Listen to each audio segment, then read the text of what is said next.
Hey, what's up? This is Zach here with Al. Super excited to be here at Decipher with Algorand. How are you doing today? Amazing. I must say it's been a very productive day. Lots of amazing talks. I'm super excited to see a lot of people in person as well, especially people from Algon Foundation, with whom we are often collaborating on many things, and obviously to see some of the exciting things that the sort of this ingrown engineering team at Foundation that is being assembled working on. And yeah, personally, I'm very excited to be here. Cool. And can you talk a little bit about how the event has been so far for you? I would say it's been pretty intense. Lots of different sessions. In my particular case, I am also very interested in some of the workshops that the folks at DevRel are also organizing. And for developers out there who attended this, I really hope that you spend some time and actually went through some of the events that are in the workshop areas, because I think those are primarily going to be of interest for developers. And the big focus of this conference is obviously on software engineers this time. And I, in fact, actually going to be doing a workshop tomorrow as well, covering a lot of functionality that is encapsulated under this umbrella term that we call AlgoKit. And hopefully I'll demystify some of the things in regards to what it is and what it isn't, because I feel like there's a lot of obscure features that you may not just immediately understand by just looking at the documentation. So yeah, hopefully it's going to be engaging for people attending tomorrow. Very cool. And kind of, can you tell us a little bit broadly about sort of what your project is and sort of how it works? Sure. Yeah. So I guess add a bit of an extra context. I am a lead engineer at MakerX. So Algorand Foundation is our tech partner. But aside from that, at MakerX we also work on a number of different ventures. And so one of those smaller, I would say, ventures is called Subtopia.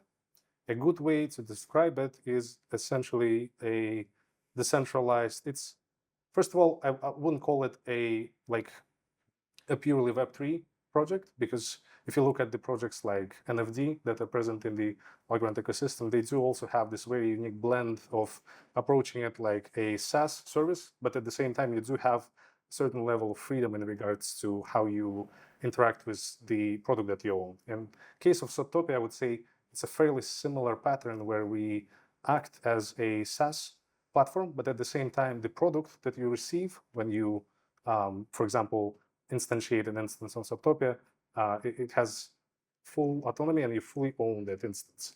What exactly is Subtopia? Subtopia essentially allows you to, within a span of 5 minutes for a fixed price of $5, you can deploy a decentralized smart contract infrastructure on chain that takes care of monetizing your DApp.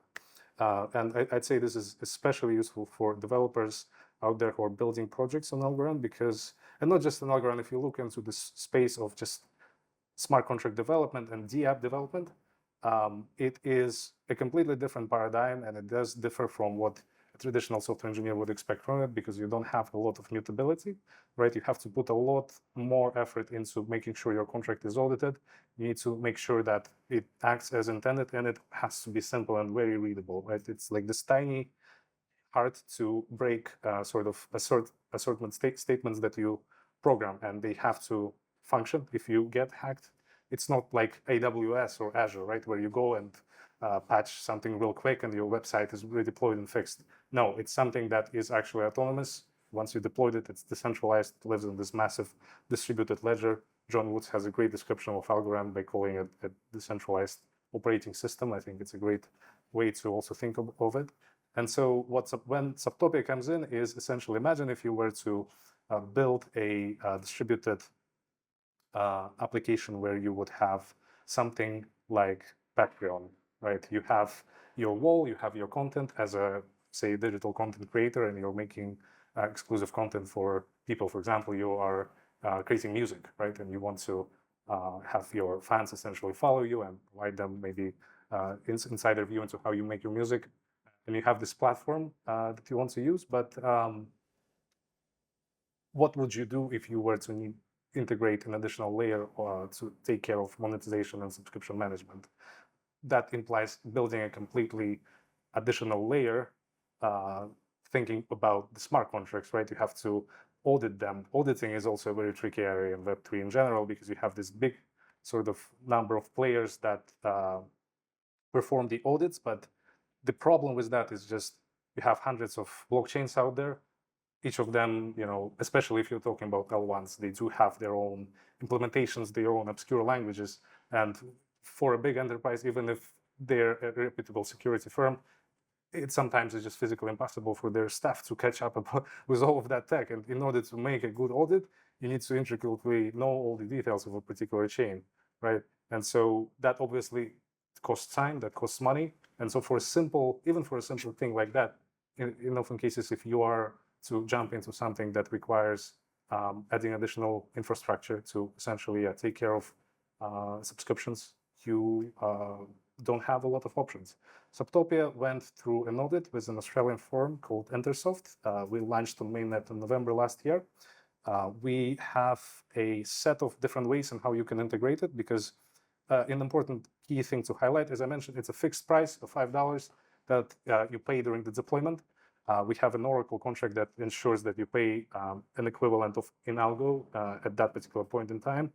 And important thing to highlight is that when your user is essentially buying a subscription through an instance of that contract, he is not just getting access to this platform. For example, look at Netflix, right?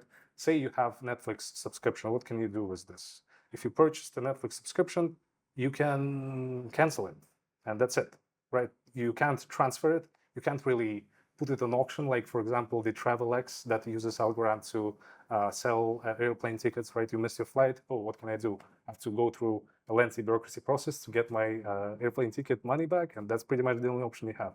So the fact that the subscriptions that are minted through Subtopia are Algorand standard assets gives an extra layer of ownership to not just the creator and owner of the contract that is minting them, but to the user as well. So Subtopia, essentially, by relying on base primitives and Algorand, allows you to introduce a completely different layer of ownership that is currently not something that is, I would say, available in more or less traditional services, right? You could even think of scenarios like perhaps even as a creator allowing your subscribers to potentially borrow or transfer these subscriptions. Say your friend, for example, wants to use particular decentralized service that relies on Subtopia, for example, and they want to use this for a very specific point in time. They don't need an annual subscription. They don't need a monthly subscription. They literally just want to test out something out there. And say your friend has a subscription already. So what your friend can do, depending on the creator ownership control, if the creator of the contract instance allows you to do so, you can potentially borrow it, and your user, like your friend, will pay you back the small fraction proportional to the total time that the particular subscription costs to the person who initially bought it. So it just gives you a whole extra layer of flexibility. And once again, it's unique not just to, I would say, the creators and developers who are integrating it and want to save time and money potentially going to the market, but also to their users. And kind of, if you look at the different segments of Web3, whether it's DeFi, NFTs, gaming, where do you see this having the most impact? So one particular thing to extend on this is there's a lot that could be channeled by simply relying on some of the base fundamental features that Algorand's Layer 1 provides. And I think one of those is essentially being fit for purpose for microtransactions, right? It's a massively scalable, very efficient distributed ledger, and the cost of transactions is very, very cheap. And I think this is one of the key factors that can allow Algorand to really improve the reach and accessibility. So by simply relying on this infrastructure, there is a lot that Subtopia can save you in terms of essentially speed of finality, right? Every single transfer that you're performing can be atomic. So obviously, it's not a case of, for example, purchasing a subscription and then waiting for 24 hours or whatever for the settlement to happen until you actually can claim that you truly own it. Then you also have massive big enterprises like, for example, Stripe, and a lot of competition in that space where there's always a middleman, right? Someone uses a Web2 service that is acting as a subscription infrastructure. That is all amazing, but there's always a middleman, right? Why, for example, why a small owner of some decentralized product have to be forced to rely on massive centralized infrastructure for getting payments performed, for example? Obviously, there's a lot of work happening in the traditional finance and a lot of things where they're catching up with the innovation that's happening in the Web3 space. And there's a lot of legal frameworks that are being built, but still reliance on things that deal with payments and microtransactions. I think this is just where Algorand is fit for purpose, and picking Algorand as a base for Subtopia to deal with microtransactions and subscription management is essentially giving us a huge advantage. Can you drop any alpha, like any announcements that are coming up? So, as I said, we launched on mainnet in November. We do have a JavaScript SDK that you can use to plug and play and pretty much customize, build your own UI for it.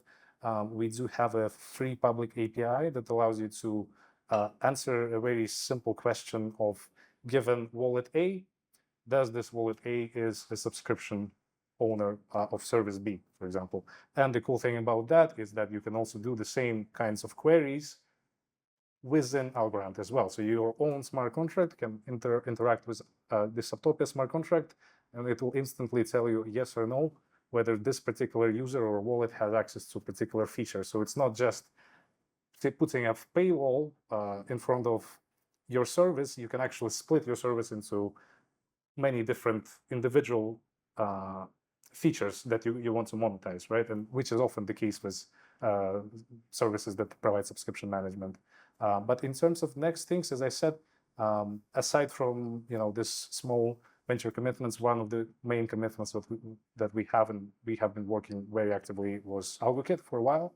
And one of the extremely exciting things that was out since December last year was the Puya compiler. It's called Puya, and the contract that the language that it intercepts with is basically it's a subset of Python. And the cool thing about that is the ease of auditing and ease of writing smart contracts have never been at that level. I've been writing Algorand smart contracts for almost 2.53 years, and Subtopia actually went through a very painful process of me having to rewrite it multiple times, because by the time a certain feature is complete, a language that was available on our system either goes obsolete or there's certain blockers out there. And so the very last iteration of Subtopia that we released, V1 in November, was written in Beaker. But the next steps and the next goal is basically to add different types of subscriptions. Right now, you can do token-based subscriptions, which is where you give access by a specific time period to the user in exchange for a token that you use and they use to prove that they actually own the subscription. But we are adding a lot more different types, such as pay-as-you-go subscriptions. You may be familiar with that if you use anything that touches on generative AI, for example, right, where you have to pay to the company for every single resource access, which I would say became very popularized by AI services these days. And so this is something that we are actively working on, and we are working on that by relying on the very latest Puya compiler as well. So the new smart contracts are going to be even easier to, I would say, audit. And aside from that, there's a lot of extremely interesting things happening, as I mentioned, in the in-house Algorand Foundation team. And they are working on this authentication system called Liquid Auth, which allows you to use things like, for example, passkeys and biometric keys in order to do the authentication. I think this is potentially the next thing that we would really like to introduce into Subtopia, and there is some work that needs to be done on the Liquid Auth side before, I guess, it could be considered as production ready. And I would say by the end of this year, we are definitely looking towards more of a overhaul, like a Subtopia V2, where there's going to be a lot more different flexible subscription types, rewritten in a more, I would say, semantically advanced language, such as using the PUE compiler and just simply relying on pure Python syntax, and obviously adding additional types of functionality, because one of the things that I would like to highlight as well is we spent really long time trying to nail the upgradability of the contracts. As I mentioned, right, mutability is hard when you're dealing with smart contracts. So the approach we're taking with Subtopia is that when you purchase a contract instance, you immediately can see the version of that particular contract that you've just purchased. And if it is your own right to stay on that version forever. If you don't want to use the latest and greatest features that will be coming out and upgrading the functionality, introducing new changes, you can stay on that version. If you would like to upgrade the contract, you have a choice to click a little button, pay a small fee, which is like a fraction of a cent, and for that you can get latest and greatest capabilities embedded into the contract. So it's not like you're going to buy it and then forever the features that were available at the point of you buying it are going to be locked. No, it's actually you're buying a contract that is by itself upgradable and modular. And as soon as we have new features available or security updates and patches like that, you have the choice to either stay on that because you truly own it, or you can upgrade it. Awesome. Well, here's kind of a fun question to sort of wrap things up, and I definitely appreciate the time. If you could be on any podcast, who would it be with? It's a great question. And are we talking about specifically, I would say, engineering-related podcasts? Any at all. I'd love to talk about the Puya compiler and have some of the guys from MakerX, our senior guys who worked on this, with someone like maybe Chris Latner. Okay. He's That's a cool he's one. a- That's interesting. Yeah, and he's working on Mojo, which is, by the way, a really great thing that Algorand had this really heavy focus on Python is, so Chris Latner left Apple a while back. He's the creator of Swift, LLVM, Clang, and like just a brilliant engineer, but he's really focused these days on writing this thing called Mojo, which is the end goal for it is to have like a superset of Python, but by itself it's a completely different language and a compiler, which is statically typed. And imagine having performance of things like C or Rust, but having a very simple and readable syntax that is more aligned with Python, and being able to take existing Python code and plug it into that compiler and just work, and it will just magically work for it out of the box. Obviously, it's a lot more AI heavy because they are trying to make an efficient parallelized language, but I do wonder, simply the fact that we chose to have this compatibility with Python and having the compiler working as a subset of Python, I do wonder if there could be any further performance improvements simply by us potentially having, like, I could imagine like Mojo Algorand SDK and people writing extremely efficient like parallelizable code that can even further, like, for example, speed up the time it takes to compile a particular smart contract, because there's many layers of intermittent representations before it transforms into TEAL that you can then execute. But yeah, it's not necessarily a podcast, so sorry. No, it's fine. Yeah, I'd say taking someone like Chris Plattner and just talking about with him about the things he's doing with Mojo, and maybe even asking his opinion on things like Puya. I love it. Awesome. Well, thank you so much, Al, for the great interview. Really appreciate it, and chat with you soon. Thank you. Thank you.